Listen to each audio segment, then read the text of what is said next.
Oke, selamat pagi. Om Swastiastu, salam sejahtera untuk kita semua. Kembali lagi pagi ini di live edukasi bersama dengan RSU Geraha Bakti Medika. Untuk topik pagi ini, perkenalkan saya. Untuk moderator kali ini saya Dr. Tribudi Baskara, dan untuk narasumber topik pagi ini kita akan bersama Dr. Priska sebagai spesialis bedah.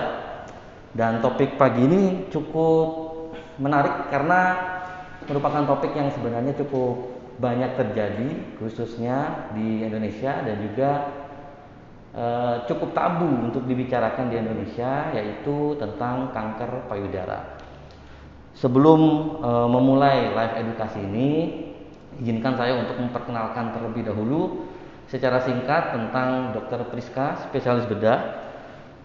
Dr. Priska berhasil menyelesaikan pendidikan kedokteran umumnya di Universitas Brawijaya, kemudian melanjutkan untuk spesialisasi bedahnya di Universitas Udayana. Nah, tentang kanker payudara ini sendiri, kanker payudara ini sebenarnya berdasarkan Global Can 2020, kanker payudara ini merupakan penyakit nomor 2 di dunia dan terdapat 2 juta kasus baru dalam 1 tahun berdasarkan Kemenkes 2019. Insidensinya mencapai 42 kasus per 100.000 perempuan. Kematiannya sendiri itu mencapai 17 per 100.000 perempuan.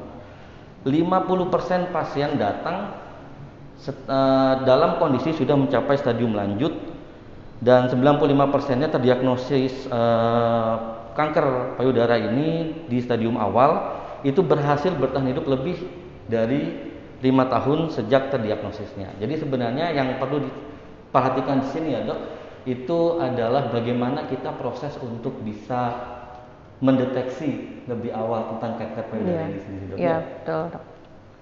Nah, kemudian kalau misalnya payudara sendiri itu juga sebenarnya merupakan salah satu organ dari tubuh kita yang bukan hanya sekedar orang suka menangkap itu hanya seperti hanya otot saja gitu dok ya. Padahal sebenarnya di dalam di payudara itu sendiri itu banyak seperti ada lemak, jaringan dan lain-lainnya. Nah, untuk kanker payudaranya ini sendiri dok, itu sebenarnya sudah bisa kita lakukan deteksi atau kita periksa sendiri. Itu pertanyaan yang pertama saya mau tanya, itu bisa kita periksa dari umur berapa sih dok? Apakah kan namanya kanker biasanya orang mikirnya itu dari usia tua gitu dok ya? Apakah kita baru bisa periksa itu di usia tua atau bisa kita periksa dari usia muda sebenarnya? Oke, jadi sebenarnya kita kan kanker payudara itu kan artinya keganasan payudara ya. Mungkin sebelumnya kebanyakan pasien tuh datang keluhannya seringnya itu benjolan. Nah, yang sering mungkin banyak yang belum memahami bahwa tumor, dianggapnya tumor itu kan kayak sesuatu yang ganas. Padahal sebenarnya saya jelasin dulu sih. Tumor itu artinya benjolan. Jadi benjolan yang tumbuh tidak normal tuh semuanya kita bilang itu tumor. Jadi tidak cuma di payudara, misalnya di kulit, di otot, itu pokoknya tumor. Nah, dari tumor ini dia punya 2 sifat, jinak atau ganas. Kalau misalnya dia tumor jinak ya kita bilangnya tumor jinak payudara. Kalau misalnya tumor ganas baru itu artinya kanker payudara tersebut. Jadi tumor ganas itu baru kanker payudara. Nah, sejak kapan dilakukan pemeriksaan? Jadi payudara kita yang perempuan terutama ya, dia kan berkembang sejak embrio, terus kan sejak lahir sampai dia usia pubertas, itu perkembangan pertama. Kemudian usia pubertas, terus kan dia mengalami menstruasi, kehamilan, menyusui. Nah, itu perkembangan kedua. Itu dimana hormon estrogen, progesteron, siklus menstruasi, pokoknya setiap bulan setiap dia menstruasi itu kelenjar payudara itu ikut terpengaruhi oleh estrogen dan progesteron, itu ikut mengalami perubahan-perubahan.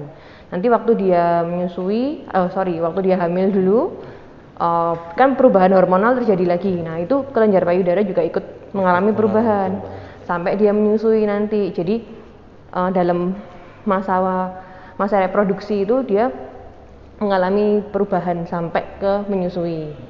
Nah, kemudian yang ketiga itu masuk masa menopause. Biasanya kan usia di atas 55 tahun rata-rata.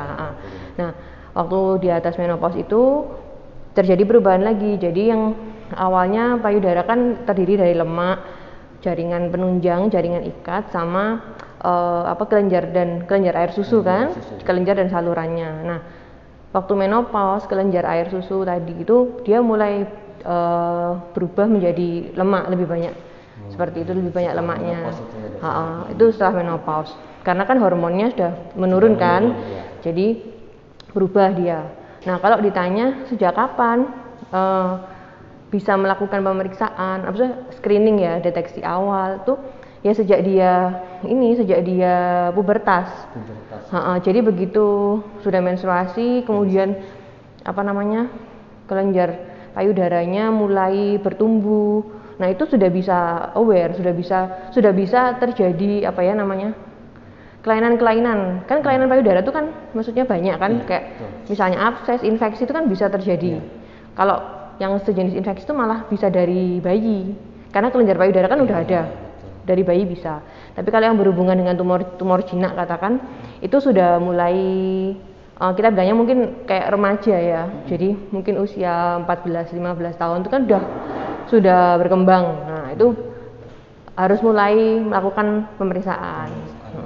Pemeriksaan sendiri maksudnya ya. Untuk supaya aware gitu. Jadi dan itu bisa dilakukan bahkan waktu seorang perempuan itu hamil itu bisa juga tetap harus melakukan itu. Kemudian saat perempuan itu menyusui itu juga harus tetap melakukan. Bahkan sampai menopause itu juga pemeriksaan sadari itu perlu dikerjakan. Gitu. Sadari tadi kan keluar dari ucapan dokter. Sadari itu sebenarnya apa, Dok, sebenarnya? Nah, jadi seperti yang Dokter Baskara tadi bilang kan 95. Jadi di Indonesia 50%, lebih dari 50% pasien kanker payudara itu kan datang dengan stadium lanjut. Jadi yang udah telat lah kita bilangnya. Sedangkan padahal kalau misalnya pasien itu datang pada stadium awal, 95% itu angka survival rate-nya, angka keberlangsungan hidupnya itu lebih dari 5 tahun tuh 95%. Jadi istilahnya baiklah prognosanya gitu ya, prognosa untuk kehidupannya. Nah, jadi yang penting adalah deteksi dini tadi. Nah, deteksi dini dilakukan yang pertama paling gampang tuh ya sadari. Sadari itu singkatan dari pemeriksaan payudara sendiri. Jadi tujuannya sebenarnya apa sih? Kan kadang-kadang kan orang berpikir, oh saya ini kan nggak paham kan, saya kan bukan orang medis, bukan tenaga kesehatan, saya nggak paham, nggak ngerti gimana caranya. Terus ini benjolan apa bukan, saya kan nggak ngerti. Nah, itu sebenarnya tujuannya. Jadi sadari ini dilakukan setiap bulan, kemudian pada hari ke-7 sampai 10 setelah hari pertama menstruasi. Jadi misalnya katakan ini bulan November misalnya ya. Misalnya seorang perempuan itu dia menstruasi katakanlah paling 1 November misalnya. Nah, tanggal 1 kan? Berarti 7 hari setelahnya kan tanggal 8. Sampai 10 hari setelahnya. Berarti tanggal 8 sampai 11. Nah, itu paling baik dilakukan. 8 sampai 11 itu paling baik dilakukan pemeriksaan sadari. Caranya gampang. Jadi dia kalau bisa sih mungkin lebih gampangnya di kamar mandi gitu ya, setelah mandi. Pas di kamar mandi kan. Nah, itu ngaca di depan kaca diperhatiin payudaranya kanan sama kiri ini bentuknya simetris enggak? Simetris itu artinya mirip, enggak harus sama persis. Tidak harus sama persis. Cuman dia pokoknya enggak tampak perbedaan yang terlalu beda banget gitu. Dilihat. Terus kalau misalnya ternyata sama nih simetris. Nah, terus dilihat kulitnya. Mungkin kita lihat dulu dari kulit. Ada nggak perubahan kulit? Misalnya nih perubahan kulit itu bisa kayak tiba-tiba kok ada yang kemerahan, warnanya nggak sama. Kemudian misalnya ada skin dimpling. Jadi harusnya kan kulit itu kan rata kan. Nah, kok ini ada yang kayak cekok gitu ya. Kayak lebih masuk ke dalam permukaannya. Harusnya dia rata, tapi ini kayak ada yang ngecekuk. Kayak ada cekok, itu harus diwaspadai juga. Terus ada luka, itu juga harus diwaspadai. Kemudian bentuk dari putingnya juga ada luka apa enggak, atau kan misalnya dia kayak tertarik ke dalam gitu. Kemudian setelah dilihat kulitnya, habis itu kan tadi pertama kan kita diam kan, nah terus boleh kita angkat tangan kedua tangan ke atas, itu dilihat gerak atau enggak. Harusnya normalnya gerak karena dia kan harusnya dia ikut keangkat. Itu setelah posisi berdiri bisa dilanjutkan posisi berbaring. Misalnya mau periksa yang sebelah kiri, tangan kiri itu ditaruh di belakang kepala. Terus meriksanya pakai 3 jari. Pakai 3 jari, tangan kanan. Berarti payudara kiri dengan tangan kanan periksanya, tangan kirinya yang di belakang kepala. Terus sama kalau mau periksa payudara kanan juga gitu. Yang tangan kanannya ditaruh di belakang, tangan kiri yang dipakai. Jadi pokoknya relax aja. Nah, terus kita raba nih, rabanya dari luar, dari lingkaran luar ini kita raba sampai ke dalam, ke tengah, sampai di putingnya. Di daerah puting itu ditekan ke dalam ya, maksudnya ada keluar cairan apa enggak. Nah yang kita raba tuh ya kita raba aja, ada benjolan apa enggak, karena biasanya benjolan yang ukurannya 1 cm ke atas tuh bisa keraba. Kalau yang di bawah 1 cm biasanya nggak teraba. Nah udah kayak gitu itu kita kerjakan setiap bulan. Tujuannya apa sih? Supaya kita bisa mengenali kalau misalnya ternyata ada perubahan di payudara, kita tahu gitu loh. Kan karena kan kita setiap bulan meriksa sendiri kan. Jadi nggak perlu seorang tenaga medis yang harus periksa itu enggak. Jadi kita sendiri. Kita kalau setiap bulan kita lihat, kita ngerasain kan lama-lama kalau misalnya ada perubahan kan kita tahu kan. Jadi tujuannya pemeriksaan sendiri itu bukan mencari ada yang nggak normal atau enggak ya, tapi kayak pertama membiasakan dengan bentuknya dulu, sensasinya bagaimana, sehingga kalau amit-amit nanti kedepannya ada yang berbeda, dalam kasus ini mungkin ada tumor atau ada benjolan, kita menyadari kalau ada yang beda gitu ya. Jadi pasiennya sadar terus baru cari opini medis, jadi baru periksa kayak gitu. Itu berarti tidak perlu dilakukan setiap hari ya, Dok ya? Minimal hari ke-7 sampai hari ke-10 setelah dari hari pertama menstruasi. Itu. Kenapa seperti itu? Soalnya gini, kalau menjelang menstruasi biasanya kan payudara itu bengkak kan. Dia mulai maksudnya karena pengaruh hormonnya. Dia membengkak. Jadi kita kadang agak susah kan mau nyari ini kok kayaknya benjolan semua nih, kayak gitu kan rasanya biasanya. Jadi harus setelah selesai menstruasi itu hari ke-7 sampai ke-10 itu dari tanggal pertama menstruasi. Itu yang paling pas untuk memeriksa. Yang paling bagus itu ya. Kondisi paling optimalnya untuk pemeriksaan. Itu kalau yang sekarang kalau ditanya, kalau misalnya nggak menstruasi gimana, Dok? Kan pasien ibu hamil, ibu menyusui dan menopause kan nggak menstruasi, gimana? Ya gampang, pilih aja 1 tanggal. Dalam 1 bulan itu misalnya tanggal 1, ya setiap tanggal 1 tuh kerjain sadari itu. Kembali lagi karena tujuan sadari itu bukan untuk mencari dan menemukan yang nggak normal, tapi lebih ke membiasakan sehingga kalau in case ketemu yang nggak normal, kitanya sadar. Mengenali kan kalau nggak kenal nggak sayang, jadi kita harus mengenali payudara sendiri kan.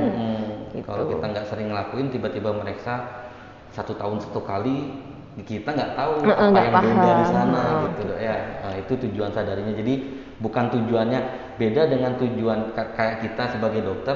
Tujuan kita bertemu pasien memeriksa memang mencari yang tidak normalnya. Untuk sadari ini tujuannya masyarakat umum melakukan itu untuk membiasakan dengan jaringan normal payudaranya, sehingga kalau in case amit-amit kedepannya memang ada sesuatu yang tidak normal, dia menyadari. Itulah arti dari kata sadarinya itu sendiri, menyadari ada yang nggak normal. Nah setelah menemukan ada yang tidak normal itu apapun bentuknya, ya Dok, kira-kira andai kata dia melakukan sadari dan dia menemukannya tidak normal, yang tidak normal itu seperti apa sih, Dok, yang kira-kira bisa dia temukan? Jadi intinya sebenarnya apapun perubahan yang terjadi pada payudara, mau dari kulit sampai teraba benjolan, itu kalau kita sebagai seorang awam ya, kok kayaknya ada yang aneh ya, kayaknya kok biasanya nggak seperti ini. Nah itu saya sih menyarankan langsung periksa aja, langsung periksa. Minimal mau ke dokter umum boleh, karena kan dokter umum juga mendapatkan pendidikan yang sama kan, mempelajari untuk juga deteksi awal. untuk deteksi awal. Nanti kalau memang misalnya diperlukan ekspertis lebih lanjut, baru bisa dikonsulkan ke dokter bedah misalnya. Jadi nggak harus, kalau misalnya di daerahnya susah cari spesialis nih, adanya dokter umum ya nggak apa-apa. Pokoknya cari pendapat medis lah. Medisnya. Dalam hal ini mungkin dokter ya baiknya gitu.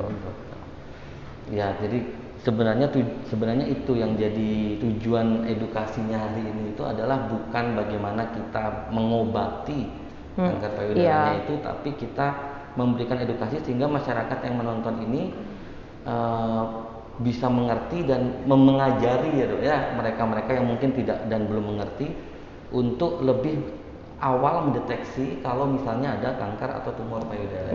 Iya. Gitu ya. Nah, berarti sebenarnya tumor atau kanker itu bisa aja munculnya di usia muda ya? Bisa Muncul di usia muda. Nah, terus kalau misalnya Dok dia sudah dia menemukan ada yang aneh gitu ya. Lebih baik kalau misalnya menemukan ada yang aneh meskipun hanya beda sedikit gitu Dok ya, keanehan yang tidak normal, lebih baik datang ke nakes, ke dokter dan dikatakan tidak apa-apa dibandingkan hanya disimpan pribadi aja. Daripada galau-galau sendiri kan. Iya, daripada galau googling ya, betul. Googling tambah semakin bingung nih, semakin mikirnya yang jauh-jauh kan. Wah, warna merah di payudara saya ada warna merah nih. Googling tiba-tiba kanker ganas ini, ternyata cuman alergi doang. Ya, itu kayak gitu biasanya. Jadi lebih baik begitu menemukan ada yang tidak normal langsung datang ke dokter. Dokter umum boleh, karena dokter umum juga dia punya kompetensi untuk mendeteksi awal kalau misalnya ada kelainan di payudara itu. Dokter umum juga ada cowok ada cewek, jadi kalau tidak serak sama dokter cowok ya tinggal ke dokter cewek. Jadi sebenarnya nggak ada alasan Dok ya untuk nggak berobat ke dokter gitu. Betul. Nah, terus kalau misalnya udah ke dokter itu kira-kira pemeriksaan apa aja sih Dok yang akan dilakukan oleh dokternya itu? Biasa kalau kan kebanyakan keluhan di payudara itu kalau nggak nyeri payudara, tumor ya, benjolan biasanya kan. Nah, biasanya dokter pasti yang pertama juga dia pasti history taking dong, nanya dulu kan. Ini apa namanya, katakan pasiennya misalnya ditanya siklus menstruasi, kalau misalnya udah menikah atau belum, riwayat misalnya udah nikah nih, riwayat kehamilan, riwayat menyusui seperti itu. Jadi tanya dulu lah, history taking dulu. Nah, habis itu baru dia akan melakukan pemeriksaan fisik. Ya pasti dokter juga akan meriksa nih, dia meriksa payudaranya, kemudian di ketiak ya, ketiak kanan kiri itu dia periksa juga, karena kan ada kelenjar getah bening area payudara tuh adanya di ketiak, jadi ikut diperiksa juga. Nah, setelah itu kalau misalnya memang ditemukan benjolan, biasanya dokternya akan menyarankan untuk melakukan pemeriksaan penunjang. Pemeriksaan penunjangnya apa? Yang paling gampang biasanya USG. USG payudara. Terus ya nanti USG itu bisa lihat misalnya ini, katakan ini, pokoknya dia lihat jaringan payudaranya sama jaringan tumornya itu. Dilihat bentuknya bagaimana, kira-kira itu dia padat atau yang lunak, yang bentuk kista berisi cairan atau gimana. Nah, setelah itu misalnya nih dapat nih tumor padat, nanti berikutnya idealnya kita lakukan biopsi. Jadi biopsi itu kita ngambil contoh jaringannya. Biopsi itu bentuknya macam-macam, bisa yang pakai jarum halus, bisa core biopsi, bisa biopsi yang dengan operasi. Jadi beberapa macam biopsi, tapi intinya mengambil contoh jaringan dari tumor tersebut untuk dilihat ini selnya, ini jenisnya apa, kemudian sifatnya apa, jinak atau ganas gitu. Itu sih langkah-langkahnya secara umum ya gambarannya. Ya, jadi jangan takut kalau misalnya mau periksa ke dokter, aduh nanti saya ada benjolan langsung dioperasi, payudara saya langsung diangkat sebelah. Enggak, ada tahap-tahapnya. Iya, ada tahapnya. Kita sudah pasti dulu, dan memang tindakan itu adalah tindakan terbaik dan yang bisa dilakukan demi keselamatan dan kesembuhan pasien baru kita lakukan. Jadi jangan takut, kalau takut sakit gitu aja intinya. Betul. Jangan takut. Nggak ada alasan untuk itu yang ditekankan terus sama kita ya Dok ya, bahwa kanker payudara ini 95% itu kondisinya akan jauh lebih baik sampai lebih dari 5 tahun gitu ya. itu sebenarnya tujuan kenapa bisa lebih baik itu karena dia terdeteksi awal, terdiagnosis awal. Jeleknya kalau misalnya tumor atau kanker itu memang dimanapun ya Dok ya, dalam kasus ini bukan hanya payudara, itu kadang-kadang sudah terasa sakit, udah stadium lanjut baru dia datang ke dokter. Payudara ini salah satu tumor yang sebenarnya cukup harus bisa kita syukuri, maksudnya syukuri itu bisa kita periksa sendiri sebenarnya, bisa kita sadarin sendiri sebenarnya. Jadi tidak ada alasan seperti yang saya bilang ini cukup tabu di budaya timur kita ini Dok untuk dibahas, karena payudara itu cukup tabu untuk misalnya diperiksa oleh orang lain, bahkan perempuan ke dokter perempuan pun kadang suka dia enggan untuk periksa karena risih atau tidak nyaman daerah payudaranya dilakukan pemeriksaan.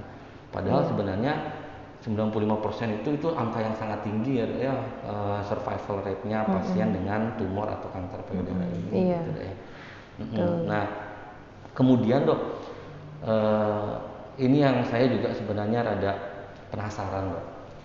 Apakah kanker payudara itu hanya kena di perempuan Dok? Atau laki-laki juga bisa kena kanker payudara gitu Dok? Iya betul. Jadi sebenarnya kanker payudara itu bisa terjadi pada baik laki-laki maupun perempuan. Cuman pada laki-laki angkanya lebih kecil jauh, maksudnya jauh lebih kecil karena kelenjar payudara di laki-laki kan dia biasanya regresi, dia tidak berkembang kan. Biasanya begitu. Tapi pada kondisi tertentu misalnya yang dia tidak berkembang kan karena hormon estrogen, progesteron itu pada laki-laki nggak ada. Sedikit, bukan nggak ada, sedikit. Jadi laki-laki juga punya estrogen, tapi dia jumlahnya sangat sedikit gitu. Jadi nggak menyebabkan perkembangan. Nah kalau misalnya pada laki-laki yang misalnya nih dia gemuk, nah karena sel lemak itu kan juga dia bisa jadi salah satu sumber untuk memproduksi estrogen. Jadi itu bisa, kadang-kadang kan kita lihat payudaranya jadi lebih besar kayak gitu-gitu. Nah tapi sebenarnya kanker payudara karena di laki-laki juga ada jaringannya, ya dia bisa juga terjadi di laki-laki meskipun sangat kecil ya, jarang banget. Tapi bisa tetap ada gitu tetap ya, ada. Laki-laki, cuman mungkin dari segi gambaran dari gambaran fisiknya misalnya orang itu sudah kena, kalau di perempuan itu lebih tersamarkan gitu Dok ya, karena memang dia siklusnya dia dengan hormonnya itu kan hampir seumur hidupnya dia tuh kena, kecuali sudah menopause itu. Sedangkan laki-laki jarang. Jadi ya itu laki-laki itu tetap bisa kena tumor atau kanker payudara itu ya, cuman insidensinya kecil sih, tapi kecil itu tetap ada. Tetap aware kalau misalnya kita ngaca atau apa, misalnya habis mandi lagi pakai baju apa, ternyata kok payudara saya kok beda gitu misalnya, atau kok payudara saya jadi membesar padahal badan saya nggak terlalu gendut misalnya. Jangan dianggap sepele juga, gitu. Langsung periksa. Intinya jangan ragu, lebih baik ragu sedikit datang ke dokter daripada ragu sedikit ditimbun di pikiran, lama-lama malah udah jadi penyakit. Gitu ya. Kalau udah jadi penyakit percuma gitu. Susah untuk ngobatinnya, dan nanti andai kata bisa diobatin pun loss-nya yang akan terjadi di tubuhnya itu juga bisa cukup merugikan lah gitu rasanya Dok ya. Jadi lebih baik dideteksi dini. Begitu. Nah, kita coba lihat pertanyaannya dulu ya Dok ya. Ini ada pertanyaan dari Cynthia Bagaswari. Saya mahasiswi usia 20 tahun. Sudah 5 hari kemarin saya menyadari adanya benjolan di payudara saya yang teraba keras dan sakit jika ditekan. Payudara saya juga membesar karena memasuki siklus menstruasi.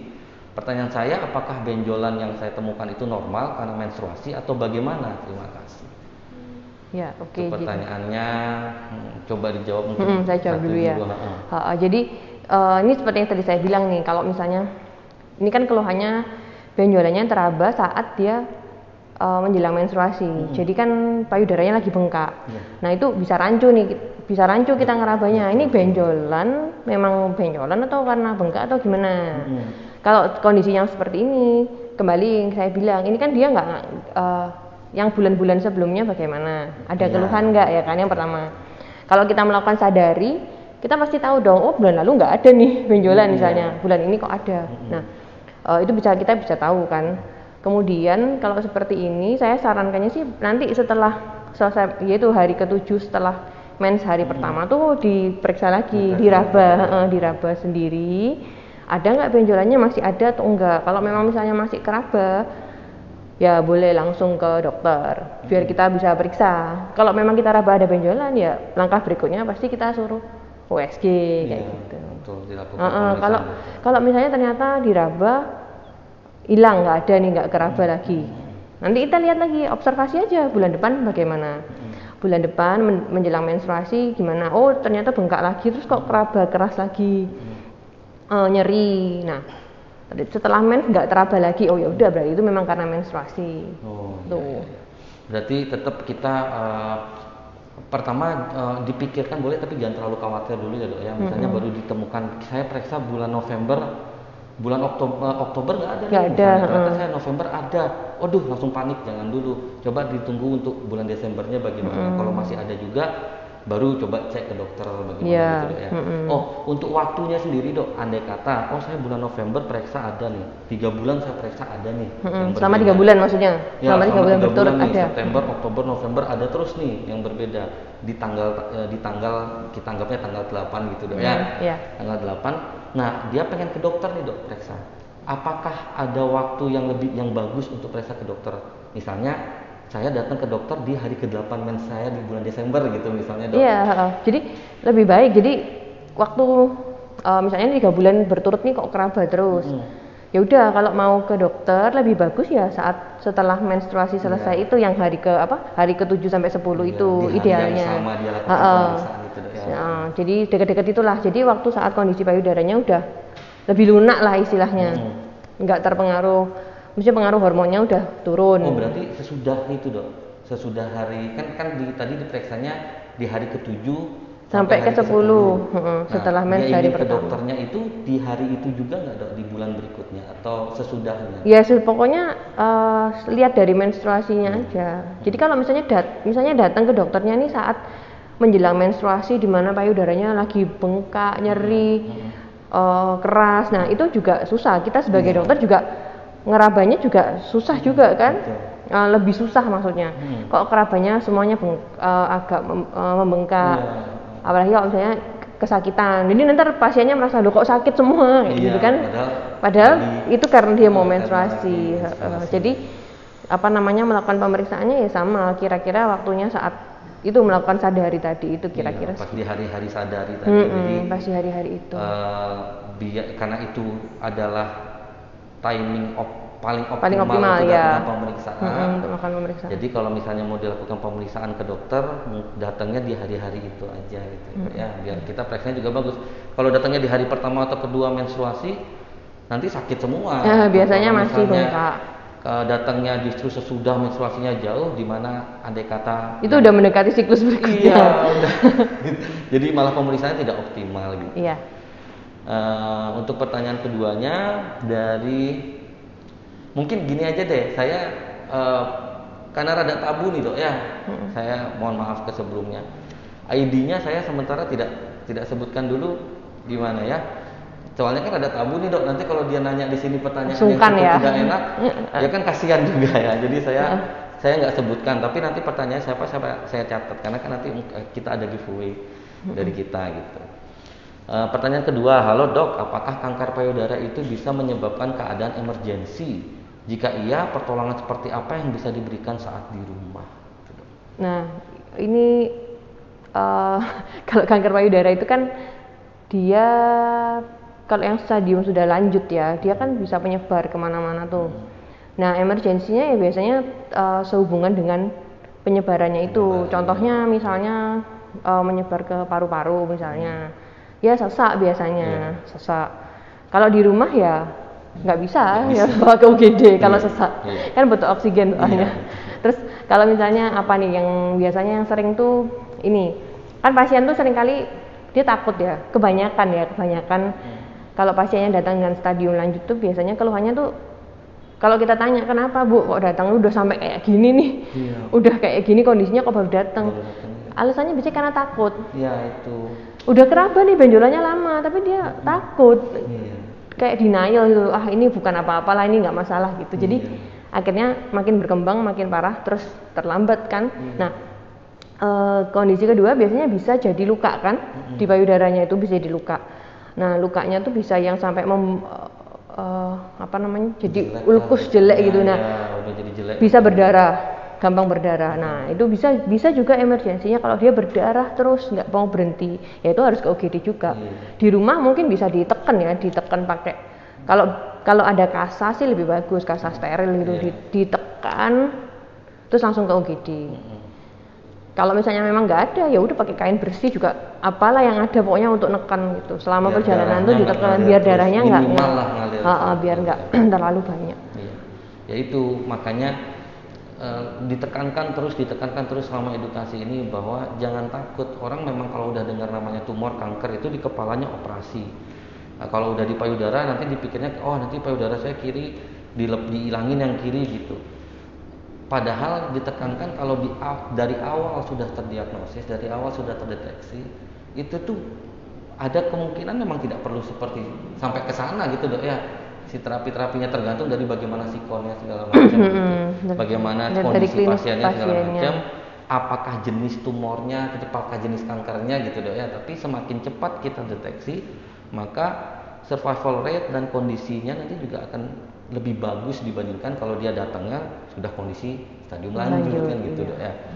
Itu yang makanya saya bilang tabu dan susah banget kadang kita itu untuk mendiagnosis atau susah banget untuk memberikan terapi itu karena pasien ya datangnya udah stadium lanjut ke kitanya gitu dok ya. Padahal sebenarnya bisa dideteksi lebih awal. 50% loh datang ke nakes itu, ke dokter itu sudah dalam kondisi stadium lanjut. Padahal 95% itu kalau terdiagnosis lebih awal itu tuh bisa lebih bagus. Saya ulang lagi persentase itu karena itu 95% itu persentase yang sangat besar gitu. 95% sangat besar sekali. Jadi sadari aja, bahkan sekarang di YouTube atau di Google atau ke dokter umum atau perawat sekalipun sekarang untuk mengajarkan cara melakukan sadari sendiri itu sebenarnya udah bisa ya dok ya. Iya banyak kok. Banyak banget sudah ada gitu. Jadi sebenarnya tidak ada alasan untuk malas. Toh sudah dikonfirmasi juga itu tidak dilakukan setiap hari dari tanggal 1 sampai tanggal 30 kan gitu. Itu hanya dilakukan 3 hari aja, 4 hari hari ke-7 sampai hari ke-10. Pokoknya 1 bulan 1 kali aja. Iya, 1 kali aja. Jangan cuma sekedar diperiksa, dipegang gitu dong, enggak, bener-bener dihayati lah gitu. Ada caranya kan, maksudnya kan sekarang banyak kok kalau mau cari kayak di Google gitu banyak kok leafletnya untuk sadari itu caranya lah, step-stepnya tuh banyak kok. Iya betul. Kalau misalnya, saya nggak bisa lihat gambar, harus lihat orang ngelakuin di YouTube ada gitu.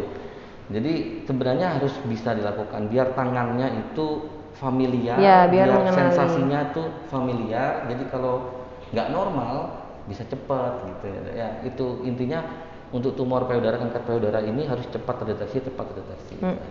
Caranya paling simpel, sadari. Modal nggak ada dok ya. Iya kan nggak keluar uang. Iya, modal cuma waktu gitu. Iya betul. Waktu pun paling ngelakuin itu nggak nyampe 1 jam gitu. Jadi nggak ada waktu. Nggak apa-apa sambil skincarean, sambil nunggu skincare kering lakuin sadari juga bisa. Jadi nggak ada alasan sebenarnya untuk nggak. Iya betul. Gitu ya. Gitu. Nah untuk tadi untuk yang emergensi sebenarnya kasusnya lebih ke kankernya bikin emergensi, tapi kankernya sudah mengakibatkan komplikasi ke jaringan lain, sehingga jaringan lain itu yang membuat kegawat darurat. Kalau sudah muncul seperti itu, jangan pikirin saya lakuin apa di rumah, pikirinnya siapin kendaraan bawa ke rumah sakit secepatnya, itu saja. Nah kemudian pertanyaan berikutnya, selamat pagi dok, kira-kira kanker payudara itu menurun nggak? Maksudnya turunan gitu ya. Jika memiliki turunan seperti itu, bagaimana cara mencegahnya dok gitu. Nah itu dia dok, karena dari yang saya dengar, jurnal yang saya baca juga, yang namanya keganasan itu justru mayoritas faktor resikonya itu dari turunan gitu dok ya, bukan dari yang didapat. Maksudnya didapat itu saya tidak punya bakat apa-apa, tiba-tiba usia 30 kena kanker misalnya. Lebih banyak justru dari turunan orang tua. Itu bagaimana dok? Ya jadi semua kanker sih, nggak cuma kanker payudara aja, memang ada sebagian yang dipengaruhi faktor genetik. Jadi faktor keturunan ya memang ada. Terutama kalau memang deket, jadi misalnya ibunya itu kan beda, cuman beda 1 tingkat. Nah itu memang bisa. Jadi caranya gimana? Ya tadi balik lagi dengan deteksi dini. Apalagi kalau udah punya riwayat seperti itu ya harus lebih aware kan? Harus lebih aware, deteksi dini dengan sadari. Kemudian kalau udah di atas 40 tahun gitu bisa paling enggak sadanis namanya, pemeriksaan payudara klinis. Jadi yang meriksa dokter nih. Datang aja kayak check up lah istilahnya, check up periksa. Apalagi kalau udah punya riwayat kan harus lebih hati-hati. Jadi check up. Nanti kalau misalnya memang di atas usia 50 tahun itu dokternya nanti kan itu pertimbangan klinis dokternya juga ya, pertimbangan dokter sama pasien. Perlu mamografi atau enggak. Nah, itu juga bisa untuk setelah usianya di atas 50 tahun biasanya. Itu bisa. Itu kalau yang terutama yang punya keturunan. Sebenarnya bisa kalau mau periksa genetik. Jadi ada gen tertentu yang memang kalau udah punya gen itu ya kemungkinan tuh jadi kanker payudara sama kanker ovarium itu tinggi. Itu ada pemeriksaan genetik. Di Indonesia kayaknya bisa, cuman ya harganya lumayan. Harganya mahal pasti. Lumayan. Iya. Kayak Angelina Jolie itu kan ada tuh beritanya, dia periksa dia membawa genetik itu gitu. Jadi dia ngelakuin tindakan akhirnya. Cuman kalau di sini kan mungkin belum seperti itu. Jadi yang pertama yaitu kita dengan semakin aware dengan deteksi dini, dengan memeriksa dengan sadanis itu. Kemudian pengaruh berikutnya dari gaya hidup juga bisa kita memperhatikan. Kalau dari yang dikatakan gaya hidup yang mempengaruhi itu yang pertama tuh kalau BMI-nya di atas 25, artinya dia overweight kan. Overweight itu pengaruh karena apa? Ya banyak sel lemak banyak produksi estrogen, hormon estrogen itu kan itu juga. Kemudian gaya hidup yang kayak banyak minum alkohol, kemudian ngerokok, terus makan makanan yang tinggi gula, high glycemic index, itu juga bisa ada faktor yang mempengaruhi kayak gitu. Memang kalau kanker gak cuma payudara aja, semua kayaknya gaya hidup sehat lah intinya. Itu memang seperti itu.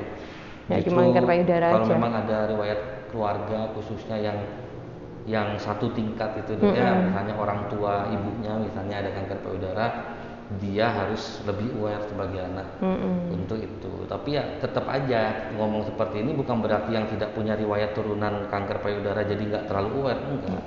Sadari itulah. Tidak bermodal itu sekali lagi daya tariknya ya sebenarnya sadari itu dilakukan cukup mudah kan, 10 menit saja paling, dan tidak ada modalnya, hanya modal waktu udah bisa sangat-sangat membantu untuk deteksi awal kanker payudara ini dok ya. Kemudian untuk pertanyaan satu lagi dok, apakah jika sudah kena kanker payudara harus dioperasi? Karena saya punya bibi didiagnosa kanker payudara, karena tidak mau operasi akhirnya menjadi pecah dan bau. Itu bagaimana ya? Nah, itu tadi yang kita sempat bahas ya, Dok ya. Iya. Salah satu komplikasinya itu ya kalau misalnya tidak dilakukan penanganan cepat itu dia bisa bikin jadi luka. Lukanya itu yang bisa berdarah, bisa jadi infeksi malah jadinya gitu, Dok ya. Dan seperti kasus ini dia jadinya ya jadi pecah dan jadi mengeluarkan bau yang tidak enak. Nah sekarang apakah kanker payudara itu pasti dioperasi dok gitu? Nah kembali lagi kayak yang tadi stadiumnya, tergantung stadiumnya. Kalau stadium awal-awal masih stadium 1, kemudian bisa dilakukan tindakan operasi, cuman istilahnya mengambil tumornya aja dan sekitarnya tumor, jadi nggak harus semua diangkat. Itu bisa ada tuh breast conserving surgery, itu ada breast conserving treatment tuh ada ya. Nanti kalau memang seperti itu masih dijelasin tuh misalnya setelah operasi nanti harus radioterapi kayak gitu-gitu. Jadi tidak semua tuh langsung angkat semua, tidak semua. Jadi kan itu ada pertimbangannya. Nah kalau ditanyakan apakah setiap cancer tuh pasti harus langsung operasi ya. Tindakan operasi itu memang dilakukan, tapi sebelum dan sesudahnya tuh ada persiapannya dulu. Misalnya ini contohnya, ini udah luka nih. Kalau udah luka seperti itu nggak mungkin langsung dioperasi langsung, nggak. Pasti mungkin di kemoterapi dulu atau di radioterapi. Setelah itu baru kalau sudah ideal untuk dilakukan operasi, baru dilakukan operasi. Jadi pertimbangannya macam-macam, tergantung stadium berapa dia datang ke dokter ya. Nah, kalau udah luka seperti ini, gimana penanganannya? Ya dirawat luka aja. Kalau memang nggak mau diapa-apain, dikatakan kemo nggak mau, operasi nggak mau misalnya, tapi lukanya kan bau, nggak nyaman, ya udah kita jadinya memikirkan quality of life, ya diperawat aja lukanya. Untuk cara perawatan lukanya gimana nanti ya tetap harus ke dokter untuk tahu gimana ngerawatnya. Setelah itu bisa dirawat. Untuk luka-luka seperti ini nggak sama luka kaki kebentur apa? Lain kan. Luka karena cancer tuh kan agak beda lah sama luka-luka yang betul, karena trauma itu kan beda. Kanker ini kan sifatnya kenapa sih dioperasi itu kan karena memang basicnya kanker itu kan sesuatu yang tidak normal ada di dalam tubuh kan gitu. Kalau misalnya didiemin juga dia tidak akan secara ajaib menghilang gitu. Dia pasti akan menyebar kebanyakannya. Pasti bertambah parah stadiumnya. Akan bertambah antara dia meluas atau membesar kan begitu gitu ya. Dan itu ya cara paling efektifnya untuk bisa menghentikan itu ya diambil menyebarnya gitu. Tergantung dari seberapa besar stadiumnya, seberapa luas sudah penyebarannya, ya itulah seberapa banyak kita lakukan tindakannya itu dok ya gitu. Apakah kanker itu harus satu payudara diambil? Belum tentu juga. Contohnya misalnya kayak yang paling umum ini kadang-kadang suka juga saya banyak di klinik-klinik fase 1, di klinik-klinik Pratama gitu dok ya, yang sering banget ketemu sama pasien-pasien biasa itu banyak banget yang justru perempuan-perempuan usia muda produktif, usia 20 tahun, 22 tahun gitu. Dia banyak yang datang memang dia konsultasinya itu kok saya ada benjolan di payudara. Cuman memang zaman sekarang itu sudah zamannya internet tuh ya. Jadi memang mereka begitu menemukan sesuatu, mereka googling itu malah menemukannya rada aneh-aneh. Padahal kan sebenarnya nggak semua yang disebut dengan tumor itu pasti ganas gitu. Ada juga tumor yang apalagi kalau kita ngomongin tentang tumor di payudara, itu dia di usia-usia muda itu justru banyaknya adanya tumornya yang jinak gitu dok ya. Yang kita tahu namanya FAM itu dok ya. FAM itu sering kok gitu dok. Jadi nggak usah khawatir, FAM itu memang bisa terjadi dan bahkan sering terjadi di usia-usia muda gitu ya, 20 dan 40 tahun. Dan itu kalau memang terjadi FAM, apakah hilang sendiri FAM-nya? Setahu saya memang tidak bisa. Ya. FAM-nya tidak hilang sendiri dan dioperasi, dioperasi. Tapi apakah satu payudara diambil? Enggak. Gitu. Iya. Tergantung jenis kankernya. Gitu. Ya sambil kita kalau sadanisnya sendiri itu kan kita kan periksanya itu harus ke tenaga medisnya. Gitu. Sebenarnya dengan USG sendiri tadi kan dokter sudah jelaskan bahwa di pemeriksaan oleh tenaga medis itu juga tidak langsung dihajar dengan pemeriksaan yang super bagaimana, tergantung dari bagaimana kondisinya ya. Jadi untuk USG-nya saja sebenarnya sudah cukup bisa untuk melihat bagaimana kondisi kanker payudaranya itu sendiri ya. Kan kalau USG itu biasanya kita lakukan kalau ada indikasi ya. Misalnya pasiennya datang keluhannya apa dulu nih, misalnya cuma mau check up katakan ya, ya udah kita periksa dulu nih klinis, ternyata nggak teraba benjolan, nggak ada apa ya bisa nggak perlu dilanjutkan ke USG. Tapi seandainya misalnya saya mau dok ke USG, ya nggak masalah juga. Nggak masalah. Ya. Cuman kalau secara umumnya sih USG dilakukan kalau ada indikasi, misalnya nih dia ketemu benjolan, ya udah itu pasti kita lanjutin ke USG. Dari USG itu kan bisa kelihatan.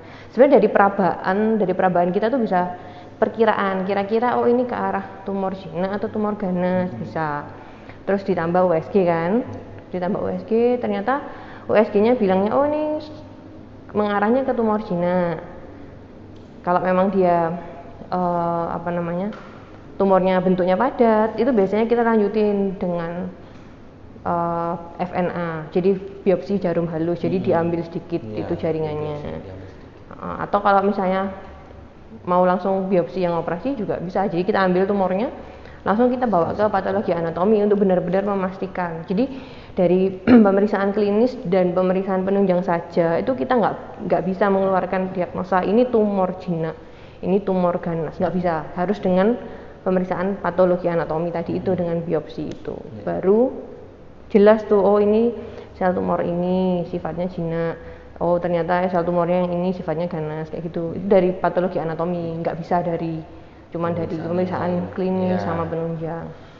Sedangkan nggak kita juga nggak main langsung biopsi kan gitu kan, nggak datang pasien datang ke dokter misalnya, dok saya ada benjolan di payudara, oke langsung kita biopsikan, nggak begitu kan. Ya pasti kan kita cek dulu, ada step-stepnya. Sekiranya perlu atau tidak dilakukan biopsi gitu. Kalau memang dokternya nanti menemukan oh kok saya kecenderungannya nih ke arah ganas misalnya begitu, baru mungkin akan disarankan untuk dilakukan biopsi untuk dipastikan. Iya, untuk memastikan ganas atau enggak gitu. Jadi ya jangan khawatir, jangan pernah takut. Saya kenapa bertanya seperti ini kepada Dokter Priska? Sebenarnya kita Dokter Priska sendiri, saya sendiri juga kita punya visi bahwa jangan sampai perempuan khususnya ya, perempuan di Indonesia ini jangan pernah tidak aware sama kondisi penyakit ini. Dan kalau andai kata sudah menemukan ada kondisi abnormal atau tidak normal di payudaranya, jangan ragu atau jangan takut untuk periksa ke tenaga medisnya gitu. Karena apalagi banyak banget kasus-kasusnya yang saya juga beberapa kali menemukan dia kanker ganas payudara, dok. Karena dia takut ke dokter, takut dioperasi, dia bawa ke alternatif. Oh iya betul. Dia bawa ke alternatif, ternyata di alternatifnya itu pengobatannya, tindakannya tidak bagus gitu, dok ya, sehingga malah mengakibatkan yang tadinya nggak ada luka, jadi ada luka, atau malah jadi tidak. Karena ya kanker ya itu, sekali lagi kalau memang dia kankernya kanker ganas ya memang nggak bisa. Kalau cuman tiba-tiba ajaib hilang itu tidak mungkin, itu hanya bisa diambil saja. Jinak pun sebenarnya diambil, sebenarnya tergantung dari berapa besarnya. Jadi jangan pernah ragu, jangan pernah khawatir. Pemeriksaan di GBM sendiri, di Geraha Bakti Medika sendiri, untuk dokter bedahnya Dokter Priska itu di polikliniknya buka dari Senin sampai Jumat ya, dok ya. Ya, saya sampai Sabtu, Senin sampai Sabtu dari jam 9 sampai jam 3 sore. Ya, dok. Jadi sebenarnya dari 7 hari seminggu, 6 hari Dokter Priskanya ada, dokter spesialisnya. Jadi tidak ada alasan untuk kalau misalnya menemukan tidak datang dan tidak periksa. Iya. Karena deteksi dini itu adalah kuncinya kalau misalnya di kanker payudara ini gitu.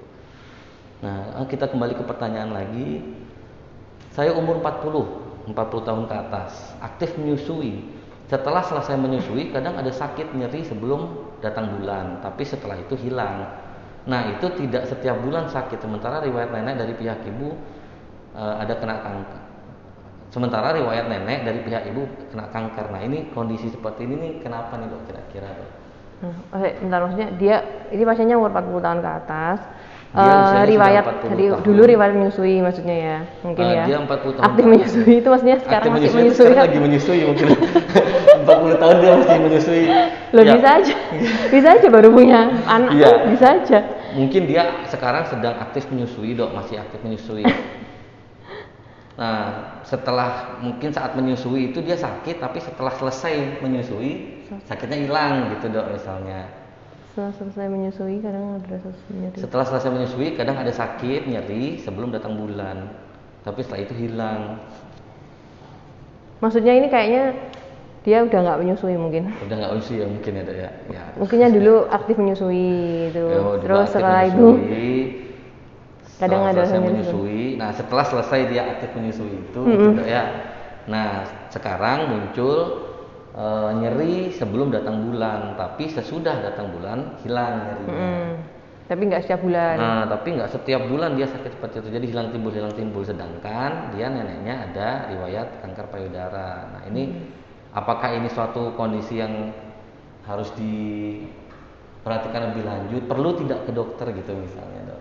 Jadi sama sih sebenarnya, intinya ya tadi mau dia pokoknya perempuan usia dari pubertas sampai menopause, kondisi apapun, ada riwayat keganasan atau enggak di keluarganya, ya tetap nomor satu yaitu sadari tadi itu.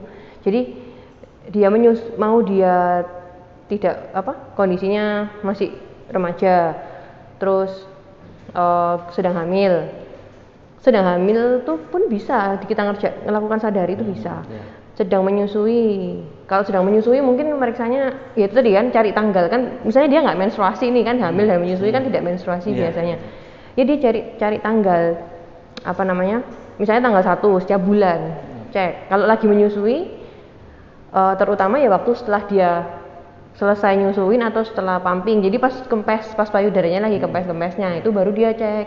Kalau pas lagi belum nyusuin ya masih kenceng-kenceng kan, ini nanti ini kelenjar susunya lagi penuh dibilang tuh benjolan lagi kan, salah. Gitu.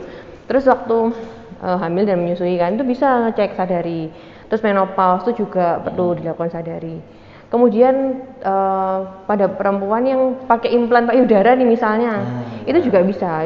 Yang penting kan intinya kita tuh ngeraba kan, kita mau mengenali kondisi payudara kita setiap bulan. Kalau ada perubahan, jadi kita tahu. Intinya kan sebenarnya itu dari sadari itu. Kalau misalnya ditemukan sesuatu yang kita rasa itu kok nggak normal, kan yang tahu normal atau enggak itu sebenarnya awalnya pasti pasiennya sendiri. Iya, betul. Nah, bisa kita rasa nggak normal, ya udah langsung periksa aja ke dokter. Pokoknya nanti dari dokternya akan mendiskusikan kan, oh ini perlu pemeriksaan lebih lanjut nih. Misalnya usianya 40 tahun ke atas biasanya tergantung benjolannya. Oh, kalau terabanya kayaknya padat, bisa dia USG dulu. Atau misalnya kok nggak jelas ya, tapi dia kok keluhannya terus tiap bulan nih misalnya, bisa mungkin mamografi. Jadi nanti tergantung kondisi pasiennya. Kondisi dan keluhan pasiennya saat itu ya. Tapi tetap dilakukan sadari sejak awal istilahnya, supaya kita nggak terlambat gitu. Ya betul, karena nggak mungkin juga kan ya, kalau mau juga ya boleh ya dok ya, lakukannya bukan sadari tapi sadanis misalnya. Tiap bulan ke dokter. Sadanis tiap bulan gitu sebenarnya ya, kalau dia memang malas gitu. Tapi ya intinya tidak ada alasan untuk tidak melakukan pemeriksaan awal setiap bulannya, cuman setiap bulan, bukan setiap hari. Jadi tidak ada alasan malas. Iya. Dan itu payudaranya Anda sendiri. Iya, itu kan yang memperhatikan diri kita sendiri itu siapa sih kalau bukan kita, gitu kan? Iya, betul. Anda kan tidak memeriksain payudaranya teman Anda gitu. Anda memeriksa payudara Anda sendiri. Yang kena sakit atau tidak normal ya payudara Anda sendiri. Jadi kalau bukan diri Anda sendiri yang siapa yang peduli gitu. Siapa yang peduli gitu. Jangan harapkan suami kan gitu dok. Ya harus diri sendiri juga kan seperti itu. Jadi periksa cuman modal waktu, tidak menggunakan tenaga yang berat, dilakukan dalam durasi yang cukup singkat, tidak lama-lama, sudah bisa menjadi tahap awal deteksi kamu kena kanker payudara atau tidak. Itu kan ya ada masalah nggak sih pokoknya di payudara. Iya.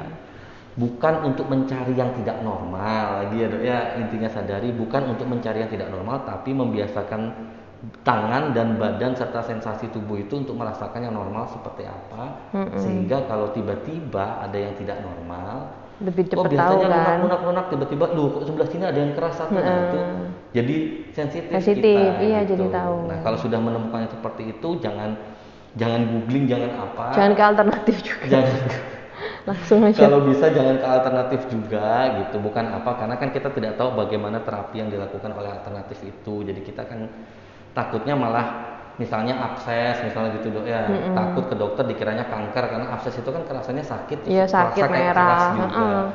Dikiranya kanker, dia takut bawa ke dokter, ternyata dibawa ke alternatif, sama alternatifnya dipencet malah makin infeksi, malah makin kemana-mana. Yang harusnya ke dokter dapat antibiotik misalnya jadi sembuh, atau terapi ringan jadi sembuh, ke alternatif malah jadi nyebar, malah operasinya jadi besar gitu kan, kasihan. Intinya ditemukannya tidak normal, langsung datang ke tenaga medis aja, nggak usah langsung ke spesialis dulu, ke dokter umum juga bisa. Tidak mau diperiksa dokter umum laki-laki, cari dokter umum perempuan, nggak masalah. Jadi tidak ada alasan untuk tidak dilakukan dan tidak terdeteksi sebenarnya dok ya. Iya. Gitu. Kalau untuk mendeteksi dini kanker bisa di RSUD, bisa. Kalau untuk mendeteksi dini kanker bisa di rumah sakit GBM tidak dok? Bisa banget. Karena kan seperti yang saya bilang, Bisa banget. Dokter umum sendiri bisa untuk membantu deteksi awal. Ya. Andai kata tidak dokter umumnya tidak mampu atau menurut dokter umumnya harus dilakukan pemeriksaan oleh dokter yang lebih spesialisasi, jelas ada dokter Priska salah satunya. Kita ada 5 dokter umum ya Dok ya. Beda umumnya Kita ada punya 5 dokter umum di Rumah Sakit Gerah Bakti Medika, dan dokter Priska itu dokter bedah perempuan ya Dok, satu-satunya. Ya. Jadi dokter bedah di sini itu dokter Priska itu dia praktek dari hari Senin sampai hari Sabtu jam 9 sampai jam 3 sore. Jadi itu 6 hari dalam 7 hari seminggu itu ada dokter Priska. Jadi kalau misalnya mau periksa di kita bisa. Kita ada USG-nya di sini juga ada. Nanti ya. lanjut USG-nya ada. Bahkan mau biopsi yang pakai jarum halus itu juga bisa FNA. Biopsi juga bisa kita di sini. Jadi deteksi juga bisa di sini. Untuk tindakan terapinya andai kata perlu operasi di sini juga jelas pasti bisa ya. Gitu. Jadi di Rumah Sakit Gerah Bakti Medika jelas bisa. Di kita itu bukan hanya trauma center saja, bukan hanya kita mengatasi trauma saja, tapi untuk kanker payudara pada khususnya sekali lagi ini muncul kita bahas karena memang kasus-kasusnya sebenarnya cukup masih banyak ya, kasusnya masih banyak dan sangat sayang sekali karena datangnya itu kebanyakan 50% yaitu sudah masuk data, 50% datang sudah stadium lanjut. Stadium lanjut itu ya sayang sekali, ya ditangani masih bisa gitu, tapi ya kondisi setelah penanganannya itu yang mungkin tidak ya pasti kan penanganannya lebih, ya pengobatannya lebih banyak kan begitu kalau stadium lanjut. Pengobatannya lebih banyak segala macam. Padahal itu sebenarnya bisa dideteksi awal. Iya. Ya sekali lagi tanpa modal itu maksudnya kalau bermodal oke lah kita rada protes gitu Dok ya untuk itu. Tapi karena ini tanpa modal kok cuma butuh waktu sebentar saja sebenarnya gitu. Nah, untuk dari dokter Priska sendiri ada yang mau ditambahkan Dok tentang ini? Intinya ya tadi sih balik kalau kesehatan payudara itu kan yang bertanggung jawab kan kita sendiri, diri kita sendiri sebagai seorang perempuan kan maksudnya kita harus meluangkan waktu lah untuk memperhatikan salah satu organ kita gitu kan, untuk memperhatikan itu. Jadi ya itu jangan malas-malas melakukan sadari. Jadi itu kan seperti yang Dokter Baskara bilang tuh mudah dikerjakan, bisa dikerjakan sendiri. Terus harusnya nggak mungkin lupa lah kan, misalnya menstruasi tiap bulan nih gitu kan, pasti inget kan lagi menstruasi, setelahnya selesai langsung periksa kayak gitu. Jadi ya saya mengencourage ya untuk setiap perempuan tuh untuk ya memperhatikan kesehatannya lah gitu. Jadi karena itu tadi deteksi dini itu besar peranannya. Jangan kalau misalnya sampai udah stadiumnya udah yang lanjut sudah menyebar kemana-mana kan lain lagi nanti kemampuan bertahan hidup itu kan lain lagi nanti. Jadi intinya tadi ditekankan pada deteksi dini itu. Kemudian ya kalau memang ada menemukan sesuatu yang tidak normal, yang dirasa itu tidak normal, jangan langsung takut, stres sendiri nih, googling semakin bingung, semakin stres. Nah carilah sumber informasi yang bisa dipercaya. Ya pasti ke dokter ya kan, bisa diperiksa langsung. Karena kalau benjolan tuh kan agak susah nih kita kalau ngomongnya telemedicine bisa sih, bisa telemedicine. Cuman pasti tetap sebaiknya harus tetap periksa. Telemedicine untuk awal itu nggak masalah, boleh, bisa aja.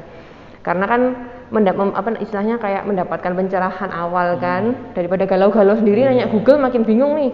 Nah, habis itu tetap harus diperiksakan. Jadi jangan takut, jangan malah ini benjolan, saya ke alternatif aja nih. Ntar malah dipijet nih, katakan misalnya dipijet kayak diapain, ntar malah yang tadinya nggak apa-apa. Gitu. Nah, yang tadinya nggak apa-apa mungkin kan malah ternyata jadi lebih parah ya. Misalnya contohnya abses terus ternyata karena takut ke dokter udah malah dipencet-pencet nggak jelas, makin radang dia, Makin nah kan? radang, iya.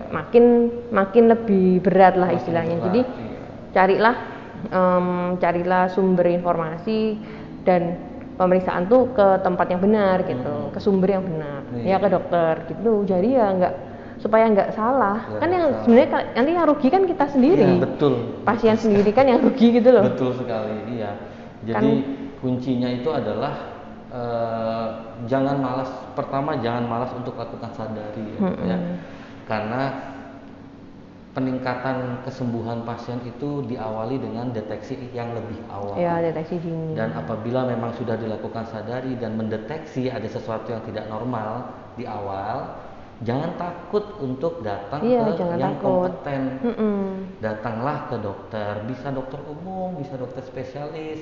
Sekedar untuk kalau memang takut dioperasi atau apa, tapi ya konsultasi dulu, periksa konsultasi. Paling tidak dengan ketemu dan berbicara konsultasi kepada mereka yang berkompetensi, maka akan mendapatkan informasi yang lebih tepat dan bisa dipercaya dibandingkan googling. Boleh sih kalau bisa tidak panik ya silahkan. Karena kadang-kadang nulis benjolan, keluarnya ganas gitu. Keluarnya apa yang aneh-aneh. Dan kalau sudah ke dokter, nanti kita akan lakukan pemeriksaan yang sekiranya diperlukan untuk bisa melakukan diagnosis dan terapinya begitu. Nah, wah ini ada pemenang giveaway-nya nih. Pemenang giveaway-nya ada nih Dok. Ada 3 pemenang giveaway-nya. Yang pertama atas nama Anggriatianti, ya, atas nama Anggriatianti, kemudian atas nama Cynthia Bagaswari, dan atas nama Rita 0911. Nanti untuk pemenang giveaway-nya akan dihubungi oleh pihak panitia dari Geraha Bakti Medika untuk mendapatkan hadiah giveaway-nya. Gitu. Sekiranya demikian yang kami informasikan perihal tentang kanker payudara ini. Sekali lagi ditekankan bahwa deteksi dini itu adalah kunci utama peningkatan kesembuhan dari pasien-pasien dengan kanker payudara. Jadi jangan pernah malas untuk lakukan sadari, jangan pernah ragu untuk mencari informasi, jangan pernah panik untuk menjalankan terapi. Saya Dr. Baskara dengan Dr. Rizka spesialis bedah. Terima kasih untuk yang sudah menonton dan kita akan tunggu di live edukasi Geraha Bakti Medika berikutnya. Selamat siang.